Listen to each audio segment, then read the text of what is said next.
కంటి అద్దాల నుండి శాశ్వత విముక్తి పొందని లాసిక్ సర్జరీ 14,000 మాత్రమే. వివరాలకు సంప్రదించండి. నమస్తే, నేను Keshav. Welcome to Suman TV. రాష్ట్రంలో కూటమి ప్రభుత్వం ఏర్పడిన తర్వాత తొలిసారిగా ఆంధ్రప్రదేశ్కి ప్రధానమంత్రి నరేంద్ర మోడీ రాబోతున్నారు ఒక ప్రత్యేకమైనటువంటి కార్యాచరణతో. ఆ కార్యక్రమం ఏంటి? అలానే గ్రీన్ హైడ్రోజన్ పేరుతో ఒక ప్లాంట్ని ఎన్టీపీసీ ఏర్పాటు చేయబోతుంది. దీని కథా కమామిషి ఏంటి? అసలు ఈ గ్రీన్ హైడ్రోజన్ ఎందుకు ఉపయోగపడుతుంది? ఈ అంశాలను విశ్లేషించేటువంటి ప్రయత్నం చేద్దాం. మనతో పాటు అనలిస్ట్ సుబ్రహ్మణ్యం గారు. సుబ్రహ్మణ్యం గారు, నమస్కారం. నమస్తే సార్. ఏంటి గ్రీన్ హైడ్రోజన్ ఏంటి? ఎందుకంటే మనకి పిల్లలకి చిన్నప్పటి నుంచి కూడా స్కూల్ లెవెల్ ఎడ్యుకేషన్ నుంచి ఆక్సిజన్, హైడ్రోజన్ గురించి తెలుసు. ఇది గ్రీన్ ఎనర్జీ అంటున్నారు, గ్రీన్ హైడ్రోజన్ అంటున్నారు. కొత్తగా ఇప్పుడు ప్రధానమంత్రి ఫస్ట్ విజిట్ దీనికోసం చేయబోతున్నారు. ఏంటి దీని వెనుకున్నటువంటి కథా కమామిషి? సార్, ఈ మొత్తం ప్రాజెక్ట్ కాస్ట్ వచ్చి 84,700 కోట్ల రూపాయలు సార్. ఏపీ జెన్కో తర్వాత ఎన్టీపీసీ 50% షేర్తో వైజాగ్లో పెట్టడానికి ప్లాన్ చేసినారు. దానికి శంకుస్థాపనకి నరేంద్ర మోడీ గారు మంత్ ఎండింగ్ రాబోతున్నారు సార్. ఇప్పుడు మీరు గమనించినారంటే గత కొద్ది రోజులుగా 4-5 నెలల నుంచి ఏపీ మొత్తం ప్రస్తుత ప్రభుత్వం వచ్చేసి ఈ రెన్యూబుల్ ఎనర్జీ మీద బాగా వర్క్ చేయడం మొదలుపెట్టినారు సార్. కొంచెం ఇది అడ్వాన్స్డ్ థింకింగ్ ఇది. దానికి చెప్పాలంటే ఈ హైడ్రోజన్, గ్రీన్ హైడ్రోజన్ ప్రాజెక్ట్ కూడా ఒకటని చెప్పచ్చు. ఇప్పుడు మామూలుగా ఎలక్ట్రిక్ వెహికల్స్ ప్రస్తుతానికి బ్యాటరీస్ మీద నడుస్తున్నాయి సార్.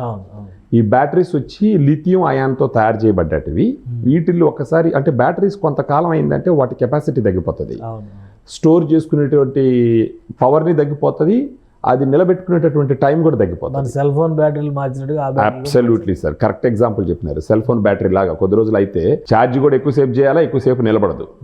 ఇప్పుడు మీరు ఈ ఎలక్ట్రిక్ వెహికల్స్ చూస్తే మేజర్ కాస్ట్ వచ్చేసి ఆ బ్యాటరీస్ వల్లనే అవుతుంది యాక్చువల్గా. సో ఇలాంటిది అంటే ముందరే ఊహించినారు ఈ ప్రభుత్వం. సో ఒకసారి బ్యాటరీ మార్చాలంటే ఆల్మోస్ట్ కొత్త కారు కొన్నట్టు. అండ్ మోరోవర్ వచ్చేసి ఈ బ్యాటరీస్ ఎడన్నా వేయాలన్నా కూడా హెవీ మెటల్స్ ఉండడం వల్ల, లిథియం అయాన్ హెవీ మెటల్స్ ఉండడం వల్ల అది పర్యావరణానికి కూడా కొంత డ్యామేజ్ చేసేటటువంటి ఒక పరిస్థితి. ఇలాంటి సిచ్యువేషన్లో కొంచెం అడ్వాన్స్డ్గా ఆలోచించి ఈ రిన్యూవబుల్ ఎనర్జీ నుంచి గ్రీన్ హైడ్రోజన్ ఎలా తయారు చేస్తే దానివల్ల జరిగేటటువంటి ఉపయోగాల గురించి మనం ఒకసారి ఆలోచించాలి సార్. ఈ గ్రీన్ హైడ్రోజన్ వచ్చేసి ఈ రెన్యూవబుల్ ఎనర్జీ లైక్ సూర్యరశ్మి కానీ, గాలి కానీ, నీళ్లు కానీ వీటిని హైడ్రోలైసిస్ చేయడం ద్వారా హైడ్రోజన్ని, ఆక్సిజన్ సపరేట్ చేస్తారు. ఈ హైడ్రోజన్ని ఫ్యూయల్గా వాడతారు. దాన్ని వచ్చేసి ఇప్పుడు మీరు చూసినారంటే చాలా వాటిలో ఉపయోగం ఉంది. ఫస్ట్ అడ్వాంటేజ్ వీటి వల్ల వచ్చేది ఏంటంటే పర్యావరణానికి ఫ్రెండ్లీగా ఉంటుంది. ఈ పర్యావరణాన్ని కలుషితం చేసేటటువంటి అవకాశం ఉండదు. అంటే ఈ పెట్రోల్, డీజిల్ ఇవన్నీ కూడా కనుమరుగయ్యేదానికి అవకాశం. కార్బన్ ఉద్గారాలు అంటారు కదా, అటువంటి అవి రావు సార్. కార్బన్ బై ప్రొడక్ట్స్ ఏవి రావు. వాతావరణం కూడా కలుషితం అయ్యేదానికి అవకాశాలు తక్కువ ఉంటాయి. అది కాకుండా ఇప్పుడు మీరు చూసినారంటే ఇప్పుడు వచ్చేసి బ్యాటరీ ఆపరేటెడ్ ఎలక్ట్రిక్ వెహికల్స్ ఉన్నాయి. ఇది ఫ్యూయల్ సెల్ ఎలక్ట్రిక్ వెహికల్స్ వస్తాయి. అవి వచ్చినాయంటే ఈవెన్ ఇప్పుడు ఒకవేళ కారు వెళ్తుంది అనుకోండి సార్, ఎలక్ట్రిసిటీని ఛార్జ్ చేసుకోవాలనుకోండి, కొంత టైం కావాలా, అన్ని దగ్గర అవైలబిలిటీ ఉండదు. రేపు ఈ బండ్లు వచ్చినాయంటే ఏమవుతుంది అంటే, ఇప్పుడు గ్రీన్ హైడ్రోజన్ వచ్చిందంటే ఏమవుతుందంటే వాటిని రీఫిల్ చేసుకునే టైం కూడా చాలా తక్కువ. చాలా దగ్గర పెట్టేదానికి కూడా ఆస్కారం ఉంటుంది. పెట్రోల్ కొట్టినట్టు, లేదంటే సిఎన్జి. ఇప్పుడు గ్యాస్ ఫార్మాట్లో ఉంటుంది, లిక్విడ్ ఫార్మాట్. ఇది గ్యాస్ ఫార్మాట్లోనే ఉంటుంది సార్ ఇది. సో ఆ విధంగా తీసుకునేదానికి అవకాశం చాలా ఎక్కువ ఉంటుంది. అది కాకుండా మీరు ఇప్పుడు చూసినారంటే బ్యాటరీ ఆపరేటెడ్ ఎలక్ట్రిక్ వెహికల్స్తో పోలిస్తే ఈ green hydrogen induced electric vehicle చూసినారంటే ఇది ఎక్కువ దూరం కూడా వస్తాయి ఈ కార్లు. దీనికి వచ్చే మైలేజ్ కన్నా దాని మైలేజ్ ఎక్కువ ఉంటుంది. అది కాకుండా వీటిని హెవీ ట్రక్స్లో వాడతారు సార్. లారీలు, లోడ్ బండ్లు, ట్రైన్స్, వీటిలో కూడా హెవీ వెహికల్స్లో కూడా దానికి వాడుకునే అవకాశం ఉంటుంది. మళ్ళీ ఈవెన్ ఏవియేషన్లో కూడా ఈ ఏరోప్లైన్స్ వాటికి నడపడానికి కూడా సస్టైనబుల్ గ్రీన్ ఎనర్జీ అని చెప్పేసి ఆ రకంగా కూడా ఏవియేషన్లో వాడచ్చు. తర్వాత స్టీల్ ప్లాంట్స్లో వాడచ్చు, కెమికల్ ఇండస్ట్రీస్లో వాడచ్చు. ఈ విధంగా చాలా రకాలుగా చాలా థర్మల్ బై ప్రొడక్ట్స్ కూడా రీప్లేస్ చేయొచ్చు. బొగ్గుతో చేసేది రీప్లేస్ చేయొచ్చు. మీరు అన్నట్టు ఫాజిల్ ఫ్యూయల్స్ అన్ని, పెట్రోల్, డీజిల్ లాంటివి ఇది చేయొచ్చు. అంటే ఎట్టొచ్చి ఏదో ఒక రోజుకి ఇట్లా ఆపాలి సార్. ఆపకపోతే ఏమవుతుందంటే ఇప్పటికే ఇప్పుడు ఢిల్లీ లాంటి నగరము నివాస యోగ్యం కానటువంటి ఒక సిచ్యువేషన్. ఇదే విధంగా అన్ని దగ్గరలు వచ్చిందంటే ప్రత్యేకించి అప్పుడు సిటీల నుంచి పల్లెటూరులో పరిగెత్తాల్సిన అవసరం వస్తుంది. ఈవెన్ పల్లెటూరులకు కూడా ఈ కలుషితం వ్యాపించడం పెద్ద సమస్య కాదనమాట. సో దీన్నంతా మనసులో పెట్టుకొని ప్రస్తుత కూటమి ప్రభుత్వం దీనికి సంబంధించిన ఒక ప్లాంట్ వచ్చి వైజాగ్లో పెట్టడం, దాని ద్వారా 25,000 మందికి ఉద్యోగ కల్పన వచ్చే అవకాశం ఉండడం, దీన్ని ప్రధానమంత్రి గారు మోడీ గారు వచ్చి దాన్ని ఇనాగ్రేట్ చేయడం అనేది, శంకుస్థాపన చేయడం అనేది ఒక శుభ పరిణామంగా చూడాలి సార్ ఇప్పుడు. సో అంటే నేషనల్, ఇప్పుడు ఎన్టీపీసీ ఏమో నేషనల్ లెవెల్ కంపెనీ, అవును, ఏపీ జెన్కోన్ ఏమో స్టేట్ లెవెల్ కంపెనీ, రెండు కూడా గవర్నమెంట్ భాగస్వామ్యంగానే ఇది చూడ 100% వాళ్ళ షేరే ఉంటుంది. వాళ్ళ షేర్ 50% వాళ్ళిద్దరు షేరే సార్. సో అంటే ఇది కంప్లీట్ ప్రభుత్వానికి సంబంధించినటువంటి వ్యవస్థ. 84,000 కోట్లు అంటే అసలు ఎన్ని రోజుల్లో ఇన్వెస్ట్మెంట్ చేస్తారు? అది ఒక 3 phases పెడతారండి సార్. రాబోయే ఒక 5 సంవత్సరాలలో 3 phases పెట్టి చేస్తారంట. అంటే స్టెప్ మేనర్లో పోతారు, ఓకే, ఎక్స్పాన్షన్ స్లోగా చేసుకొని పోతారు అదేసి. కానీ దీనికి ప్రధానమంత్రిగా రావడం అన్నది కొంచెం ప్రత్యేకత సంతరించుకునింది దీనికి యాక్చువల్గా. సో ఇంకా ఏమైనా ప్రత్యేకతలు ఉంటాయి ఆ రోజు? ఓన్లీ దీనికి భూమి పూజ చేసి ప్రధానమంత్రిగా వచ్చారంటే ఒక 4-5 కార్యక్రమాలు ఉంటాయి సార్. అంటే ఇంకా ప్లానింగ్ ఉండొచ్చు వాళ్ళకి, ఇంకా మనకి రివీల్ కాలేదు. కానీ నేను చంద్రబాబు నాయుడు గారు అసెంబ్లీలో చెప్పిన సమాచారం ఏంటంటే ఆయన వస్తారని చెప్పేసి అని. కేవలం ఆయన వచ్చినారంటే ఇది ఒకటే ఉండదు కదా సార్, మేబీ ఇంకా కూడా ఏదైనా ఉండొచ్చు అక్కడ, అవకాశం ఉంటుంది. ఇంకోటి అసలు ఇప్పుడు ఈ బయోఫ్యూయల్స్ మీద ఆల్రెడీ రిలయన్స్తో ఒప్పందం చేసుకున్నాం. అవును, 5 సంవత్సరాలకు సంబంధించి. అది కూడా ఇప్పుడు సిఎన్జి ఎట్లయితే మనం వాడుతూ ఉన్నాం, అదే విధంగా గ్యాస్ రీప్లేస్మెంట్ అది సిబిపి ఏదో కంప్రెస్డ్ బయోగ్యాస్ అని చెప్పి సిబిజి అని చెప్పి దాన్ని చేశారు. అవును, ఇప్పుడు ఇది హైడ్రోజన్ వస్తుంది. మళ్ళా టాటా పవర్స్ వచ్చేసి రెన్యూబుల్ ఎనర్జీలో 40,000 కోట్లు పెడుతున్నారు. సో అంటే ఈ మొత్తం పవర్ సెక్టర్ మీద దాదాపు 10 లక్షల కోట్ల ఇన్వెస్ట్మెంట్స్ ఎక్స్పెక్ట్ చేస్తున్నాం చంద్రబాబు నాయుడు గారు అసెంబ్లీలో అనౌన్స్ చేశారు. అందుకని వాళ్ళ పాలసీ కూడా సింపుల్ చేసినారు. అంత రిక్వైర్మెంట్, అంత ఇన్వెస్ట్మెంట్ పెట్టేంత కెపాసిటీ ఇప్పుడు ఉందా దేశంలో? సార్ ఇప్పుడు మీరు చూసినారంటే ఇక్కడికి వచ్చిన కంపెనీలన్నీ టాప్ మోస్ట్ కంపెనీలు సార్. మీరు చూసినారంటే టాటా కానీ, తర్వాత రిలయన్స్ కానీ, ఇప్పుడు 2 అతిపెద్ద ప్రభుత్వ సంస్థలైన టీఎన్పిసి, తర్వాత ఏపీ జెన్కో. సో ఉంది సార్, అది ఇప్పుడు ఉంది. కానీ ఇక్కడ వచ్చిన అడ్వాంటేజ్ ఏంటి అని అంటే ఇది ఒక అడ్వాన్స్డ్ బిజినెస్ కాబట్టి వీళ్ళ యొక్క ప్రోయాక్టివ్నెస్తో వాటిని అన్నిటిని తీసుకొచ్చి ఆంధ్రప్రదేశ్లో పెట్టడానికి ప్రయత్నించి దీన్ని ఒక రెన్యూబుల్ ఎనర్జీ 4 నెలల్లోనే ఇవన్నీ జరుగుతున్నాయా, లేదంటే అంత ముందర వేసినటువంటి? ఇప్పుడు ఎందుకంటే ఇప్పుడు ఈ ప్రాజెక్ట్ అప్పుడు ఎప్పుడో చెప్పారు కియా మోటార్స్ ఈయన కాదు, రాజశేఖర రెడ్డి ఎప్పుడో లెటర్ రాశారు, ఆ లెటర్ వల్లనే కియా మోటార్స్ వాళ్ళు వచ్చారని చెప్పారు వైసీపీ వాళ్ళు. క్లెయిమ్ చేసుకోవచ్చులేండి సార్. ఫర్ ఎగ్జాంపుల్ ఇవి ఎక్కడ స్టార్ట్ అయినాయి? ఇప్పుడు ఈ 4 months లో జరిగినటువంటి డిస్కషన్స్, ఒకటి రిలయన్స్ వాళ్ళు చెప్పిన దాని ప్రకారం ఏపీ అనౌన్స్ చేసినటువంటి గ్రీన్ ఎనర్జీ పాలసీ చూసినాక మేము 30 days అయింది సార్, ఈ స్టేట్ రావాలని ఇంట్రెస్ట్ చూపించాం అని చెప్పారు. అలానే ఇప్పుడు ఎన్టీపీసీ ఈ కొలాబరేషన్ కూడా ఈ 3 నెలల్లో వర్కౌట్ అయినటువంటి కొలాబరేషన్గానే చూడాలా సార్? దీని గురించి ఇంతకు ముందర కూడా డిస్కషన్ జరిగింది సార్. 2023లో ఆ టైంలో కూడా డిస్కషన్ జరిగింది.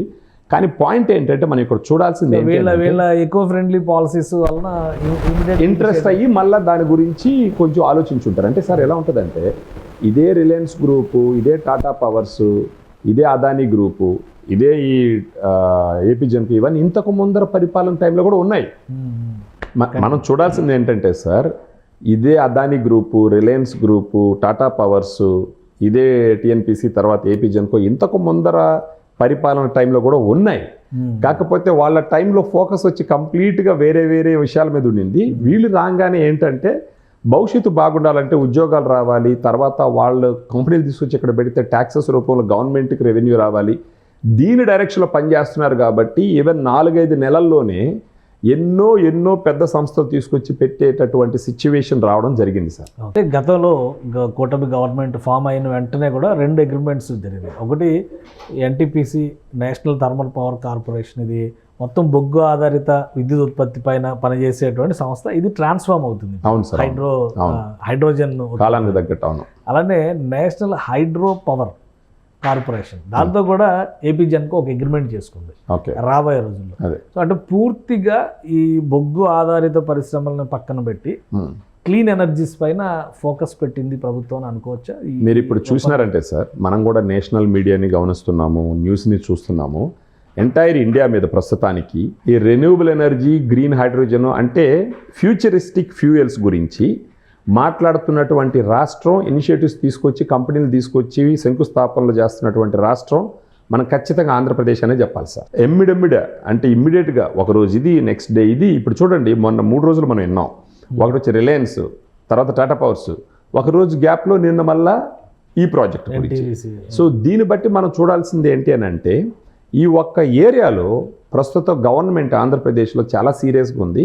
Maybe they have long term plans sir. వీళ్ళందరూ తీసుకొచ్చి పెడితే అంటే రేపు ఒక రోజు ఆంధ్రప్రదేశ్ రెన్యూబుల్ ఎనర్జీకి ఒక మేజర్ హబ్ అయ్యింది అనుకోండి, దానికి సంబంధించి ఫ్యూచర్లో వేరే ఇతరత్ర కంపెనీలు ఈ ఎనర్జీని వాడుకునేదానికి సంబంధించినటువంటి వేరే ఇతరత్ర కంపెనీలు అన్నీ కూడా వచ్చేదానికి అవకాశం ఉండే విధంగా మనం దీన్ని గమనించాలి సార్. రైట్, అంటే ఇప్పుడు 25,000 ఉద్యోగాలు వస్తాయి అంటున్నారు ఈ ప్లాంట్, ఈ ఒక్క ప్లాంట్ ఏర్పాటు ద్వారా. అవును, అంత పాసిబిలిటీస్, అంత వాస్ట్ ఇది ఉన్నటువంటి సెక్టార్ కింద ఉన్నటువంటి సెక్టర్ సార్. ఇన్ఫాక్ట్ కొంతమంది స్లోగా స్టార్ట్ అయ్యి ఫ్యూచర్ లో ఎక్స్పాండ్ అయిద్దని అంచనాలు కానీ దీన్ని చూడాలి. అంటే ఫేజ్ మేనర్లో పోతుంది సార్, ఇమీడియట్ గా రాకపోయినా కానీ. కొంతమంది చెప్పేది ఏంటంటే 30-35 వేలు దాకా కూడా వస్తుందని అంటున్నారు. సో ఫస్ట్ ఫేజ్ లో ఒక 25,000 ఉద్యోగాలు వచ్చే అవకాశం ఉంది. అంటే ఓవరాల్ గా 25,000 మంది ఉద్యోగాలు అన్నట్టు చెప్తున్నారు సార్, కానీ ఫేజ్ మేనర్లో వెళ్తుంది సార్ అది.